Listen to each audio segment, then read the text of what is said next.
fondo de uno de los fallos del juez Griesa a favor de los buitres. Es el que intentó embargar las reservas del Banco Central por considerarlo responsable o alter ego del país. Me he comunicado con el Banco de Basilea, con los bancos de los principales países del G20, y donde, bueno, hay una tranquilidad, ¿no? Porque nuevamente, más allá de lo que nos afecta como Argentina, realmente había mucha inquietud internacional por este fallo, porque de alguna manera podía sentar un precedente peligrosísimo.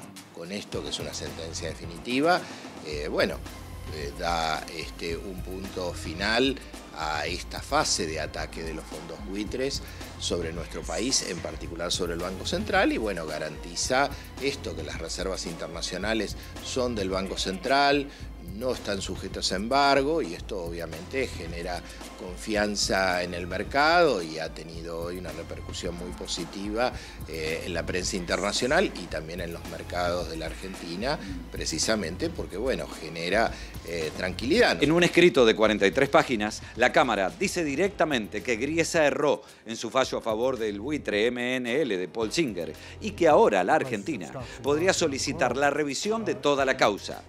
Para Agustín Datelli, esta oportunidad se hubiera perdido si, como pretendía Macri, se cumplía el fallo y se pagaba. Si Argentina hubiese pagado, como decían, hubiese tenido que usar reservas del Banco Central que hubieran llevado a la situación a una cuestión bastante compleja, complicada, y la necesidad, que yo creo que algunos de la oposición cuando proponen eso esconden y no lo dicen, si hubiera caído en la necesidad de recurrir a algún organismo internacional como el Fondo Monetario, aceptar sus condicionalidades a cambio de un paquete de asistencia financiera para poder hacer frente a los pagos con los fondos buitres. Ese hubiera sido el camino que se planteaba cuando decían hay que ir, sentarse y pagar. La elección de esta disputa que se está dando implicó atravesar todo este recorrido que conocemos ya hace un año de esta parte, y ahora, otra vez, en un hecho concreto como este fallo de la Corte de Apelaciones, demostrar que Argentina en todo esto tiene razón y habrá que seguir avanzando, y todo esto permitirá seguir revisando mucho de lo que el juez Griesa hizo el último tiempo.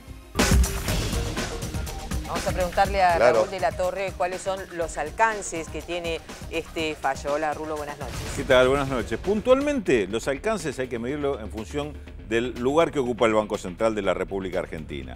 Este fallo es para el Banco Central de la República Argentina, obviamente, un éxito rotundo. El fallo anterior del propio juez Tomás Griesa del año 2013, lo que establecía es que todos los bienes activos que tuviera el Banco Central de la República Argentina en el exterior eran sujetos de embargo porque era parte del gobierno, era como un socio responsable del incumplimiento que había tenido el país en el año 2002 cuando se declaró en default. ¿Esto qué quería decir? Que cualquier activo, ya sea una propiedad o inclusive reservas internacionales depositadas en el exterior, podía ser embargable. Este era el riesgo que tenía este fallo y era tremendamente dañina la decisión. A ver si entiendo. El Banco Central de la República Argentina es una institución absolutamente independiente, o sea que tiene que ver con la soberanía nacional. Es una cosa imposible de pensar que se pueda embargar el Banco Central de un país, porque además a Estados Unidos le podría llegar a pasar lo mismo con este antecedente. No, por supuesto, era un antecedente gravísimo y ahí va en contra de toda lógica.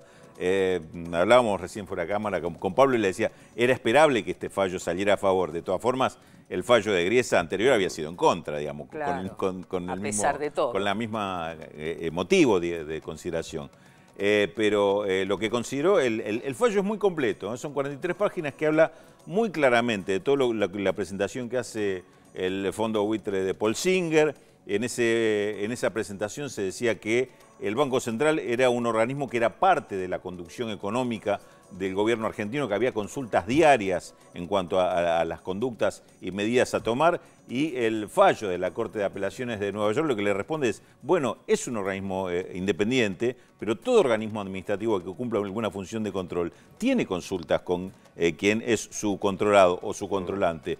Y le da el ejemplo que justamente que vos mencionabas, Cecilia, la Reserva Federal de Estados Unidos también tiene consultas con el gobierno de Estados Unidos y no por eso se deja de considerar que es un organismo absolutamente independiente. Raúl, hasta aquí el análisis particular de esta decisión de la Corte, Sí. pero me gustaría ampliarlo un poquito más, de lo particular a lo general. Esta decisión de parte de la justicia de los Estados Unidos, en el marco de la disputa que nuestro país mantiene con los fondos buitre, como protagonista directo el juez de Nueva York, Tomás Griesa, no es un dato menor. No. Para la historia Claro. que se viene narrando y que venimos contando desde que comenzó el conflicto. No me parece un dato menor esta decisión de la justicia, si bien tiene que ver directamente con el Banco Central, y vos lo aclarabas muy bien, Raúl, pero me parece que en la contienda entre la Argentina y los fondos buitre no es un dato para no tener en cuenta. No, para nada. Es un dato importante, pero hay que ponerlo en su contexto. Por supuesto. Digamos, por eso la explicación que da el propio fallo de la Corte de Apelaciones, que este fallo, ellos lo dicen explícitamente, no implica que Argentina quede exento de las obligaciones que le impuso el juez Griesa, las obligaciones en cuanto a la deuda y el compromiso, inclusive ellos hablan del compromiso de negociación con los fondos buitres. Ellos inclusive dirán que la Corte de Apelaciones fue un fallo, un paso más, ya no está hablando de la ejecución de la deuda, sino de negociación de ese compromiso con los fondos buitres, pero establece un límite para Argentina, esto es importante, el paso importante. Un límite en cuanto al tema de los embargos. Digamos, ya la herramienta o el arma que podían disparar los fondos buitres de embargar bienes públicos de Argentina, está evidenciado que no lo puede hacer. Hasta ahora han logrado limitar que Argentina pueda pagar en el exterior, han limitado la actuación del banco que Argentina había contratado como agente pagador, el banco New York Mellon. Le dificultó a Argentina, que tuvo que buscar una alternativa de pago que hasta ahora no han utilizado todos los acreedores, con lo cual esto provocó algún tipo de inconveniente, pero no pueden ejecutar nada para cobrar ellos mismos. Claro, recordemos que hay un antecedente que fue el de la fragata Libertad, que hubo un intento de embargo allí, y también sonó bastante que podían llegar a embargar aviones de aerolíneas argentinas en el exterior. Ese fue uno de los casos, Cecilia, el que tuvo más resonancia, pero intentaron embargar o hicieron presentaciones por embajada, por bienes en Francia, por en Alemania, la Casa de San Martín. Tal cual. Sí.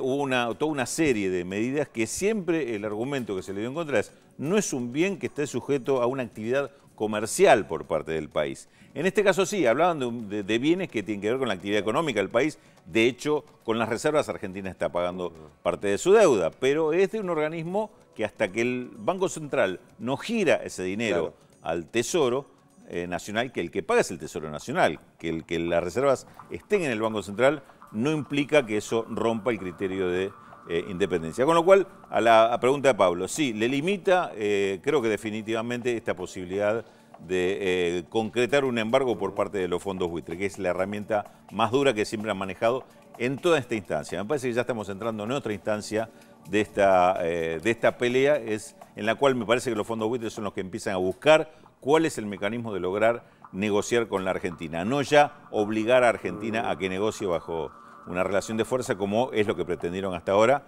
y por una buena estrategia que hizo Argentina no han logrado.